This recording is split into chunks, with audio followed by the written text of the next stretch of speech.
शीर्षक सच्ची दोस्ती। गांव के किनारे दो सच्चे दोस्त रहते थे, रवि और मोहन। दोनों बचपन से साथ खेले, पढ़े और बड़े हुए। उनकी दोस्ती इतनी गहरी थी कि गांव के लोग उनकी मिसाल दिया करते थे। एक दिन गांव के पास के जंगल में एक व्यापारी का सामान लूट लिया गया। गांव के मुखिया ने घोषणा की कि जो भी चोर को पकड़कर उसका सामान लौटाएगा, उसे इनाम मिलेगा। रवि और मोहन ने तय किया कि वे चोर को ढूंढकर इनाम जीतेंगे। दोनों जंगल में गए और इधर उधर तलाश करने लगे। कुछ दूर जाने के बाद उन्हें झाड़ियों के पीछे किसी के चलने की आवाज सुनाई दी। जैसे ही वे पास गए, एक लंबा चौड़ा आदमी भागने लगा। दोनों ने बिना सोचे समझे उसका पीछा किया। मोहन तेज दौड़ता था, उसने पहले उस आदमी को पकड़ लिया। लेकिन वह चोर ताकतवर था, उसने मोहन को धक्का देकर गिरा दिया और भागने की कोशिश करने लगा। रवि ने तुरंत एक लकड़ी उठाई और चोर के सामने जाकर खड़ा हो गया। मोहन भी संभलकर खड़ा हुआ और दोनों ने मिलकर चोर को पकड़ लिया। वे चोर को गांव लेकर आए और मुखिया को सौंप दिया। व्यापारी बहुत खुश हुआ और इनाम में दोनों को सोने के सिक्के दिए। लेकिन इन सिक्कों से ज्यादा खुशी उन्हें इस बात की थी कि उन्होंने मिलकर एक अच्छा काम किया और अपनी दोस्ती को और मजबूत बनाया। इस कहानी से हमें सीख मिलती है कि सच्चे दोस्त मुश्किल समय में एक दूसरे का साथ नहीं छोड़ते और मिलकर किसी भी चुनौती का सामना कर सकते हैं।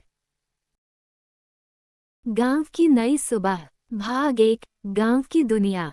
एक छोटे से गांव सोनपुर में, जहां हर सुबह सूरज की पहली किरण खेतों को सोने सा चमका देती थी, वहां के लोग अपनी सादगी और ईमानदारी के लिए जाने जाते थे। गांव में एक बड़ा तालाब था, जहां बच्चे खेलते, महिलाएं कपड़े धोती और बूढ़े अपनी कहानियों में खोए रहते। गांव के किसान रामलाल का बेटा मोहन पढ़ने में बहुत होशियार था। वह शहर जाकर पढ़ना चाहता था, लेकिन उसके पिता चाहते थे कि वो खेती में उनकी मदद करे। मोहन की मां गंगा हमेशा उसे समझाती कि शिक्षा से बड़ा कोई धन नहीं। भाग 2। संघर्ष की राह। मोहन के मन में एक सपना था, गांव के लिए कुछ करने का।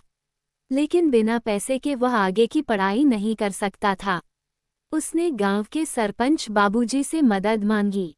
उन्होंने कहा, बेटा, अगर तुम वाकई गांव का नाम रोशन करना चाहते हो, तो मैं तुम्हारी मदद करूंगा।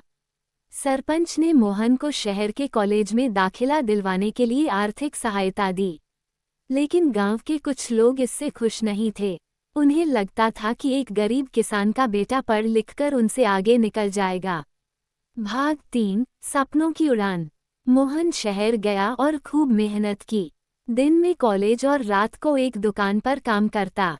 समय बीतता गया और कुछ सालों बाद उसने इंजीनियरिंग की पढ़ाई पूरी कर ली। अब वो एक सफल अभियंता बन चुका था। लेकिन मोहन ने शहर में नौकरी करने की बजाय गांव लौटने का फैसला किया। उसने गांव में नई तकनीकों से खेती सिखाने की योजना बनाई। उसने सौर ऊर्जा से चलने वाले पंप, ड्रिप इरिगेशन और नए तरीके अपनाकर खेती को फायदेमंद बनाया। भाग 4। बदलाव की आंधी। धीरे धीरे गांव में बदलाव दिखने लगा। खेतों की उपज बढ़ने लगी, किसानों की आमदनी बढ़ी और गांव के लोग मोहन को सम्मान देने लगे। जो लोग पहले उसका विरोध कर रहे थे, अब वही उसकी तारीफ करने लगे। सरपंच बाबूजी ने पंचायत बुलाकर कहा, देखा, अगर किसी को मौका दिया जाए तो वह चमत्कार कर सकता है। हमें अपने बच्चों को आगे बढ़ने का मौका देना चाहिए। गांव की इस तरक्की की खबर अखबारों में छपी और मोहन को राज्य सरकार से सम्मान मिला। भाग 5। नई रोशनी। अब सोनपुर गांव, जो कभी पिछड़ा हुआ था, एक मिसाल बन चुका था। गांव के बच्चे अब पढ़ाई के महत्व को समझने लगे थे। मोहन ने एक छोटा स्कूल भी खोल दिया, जहां वह गांव के बच्चों को मुफ्त शिक्षा देने लगा। रामलाल, जो कभी मोहन को गांव में रोकना चाहता था, अब गर्व से कहता, मेरा बेटा सच में गांव का नाम रोशन कर रहा है। मोहन की मेहनत ने साबित कर दिया कि अगर इच्छा शक्ति हो तो कोई भी बदलाव संभव है। गांव में अब हर सुबह सच में नई रोशनी लेकर आती थी। समाप्त।